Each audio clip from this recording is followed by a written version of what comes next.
क्या अमृत वेले के पुरुषार्थ में भी रेगुलर और पंक्चुअल रहना है? Question: Do we have to be regular and punctual even in the Purusharth of Amrit Vela? है?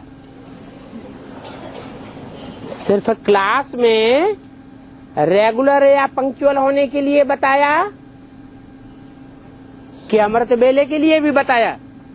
Baba, has it been said to be regular and punctual only in the class, or has it been said even for Amrit Vela? क्या बताया? What has been said? है?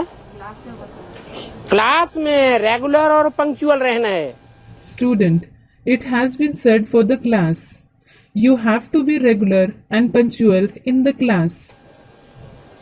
नहीं रहते हैं तो teacher का disregard है। If you don't do that, you disregard the teacher. ये है सुप्रीम टीचर, और उसका अगर डिसरिगार्ड करेंगे तो कितना 100 गुना पाप का भारी बोझा चढ़ता है।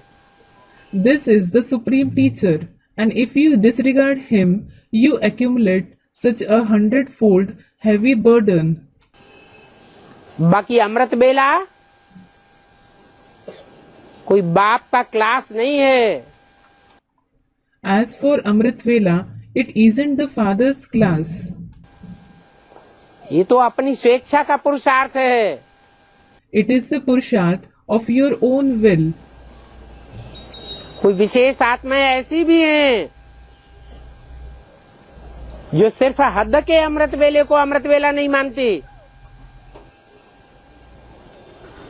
सारा संगम युग ही उनके लिए क्या है? बेहद का अमृत वेला है। There are also some special souls who don't consider just the limited Amrit Vela as the real Amrit Vela. What is the entire confluence age for them?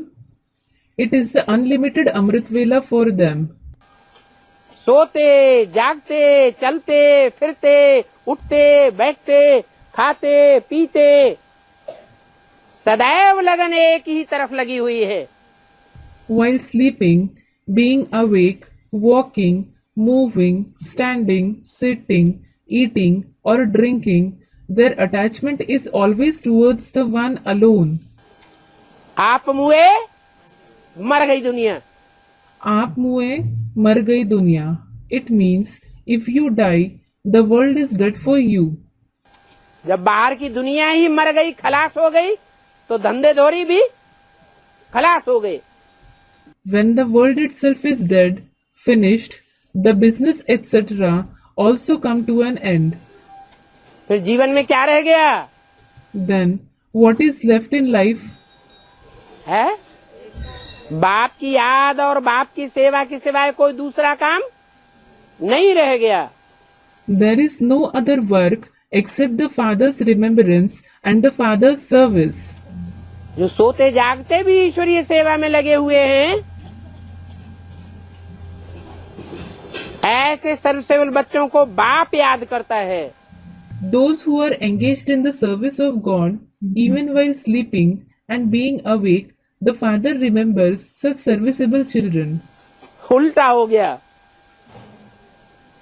दुनिया बाप को याद करती है और बाप बच्चों को याद करते हैं। It is the other way round. The world remembers the Father and the Father remembers the children. तो बच्चों की याद में ज्यादा पावर है या बाप की याद में ज्यादा पावर है? So, is there more power in the children's remembrance, or is there more power in the Father's remembrance? तो ऐसा बेहद का अमृत वेला करने वाले बच्चे कितने पावरफुल होने चाहिए? The children who do such unlimited Amrit Vela should be so powerful. तो उसमें रेगुलरिटी की बात नहीं है, पंक्चुअलिटी की बात नहीं है। So, there is no question of regularity and punctuality in it. ये तो श्वासों श्वास याद करना है। In fact, you have to remember the Father in every breath. Punctual उसे कहते हैं 6 बजे क्लास शुरू होता है तो 6 बजे आना। Punctual is to be present in the class at 6 a.m. If the class starts at 6 a.m., कभी 6 बजे आए, कभी 7 बजे आए, उसे पंक्चुअल नहीं कहेंगे. if sometimes you come at 6 a.m. and sometimes you come at 7 a.m., this won't be called being punctual. और जो बेहद का अमृत वेला मना रहे हैं, श्वासों श्वास याद कर रहे हैं, उनके लिए पंक्चुअलिटी की बात ही नहीं. Those who are celebrating the unlimited Amrit Vela, those who are remembering the Father in every breath, there is no question of punctuality for them at all.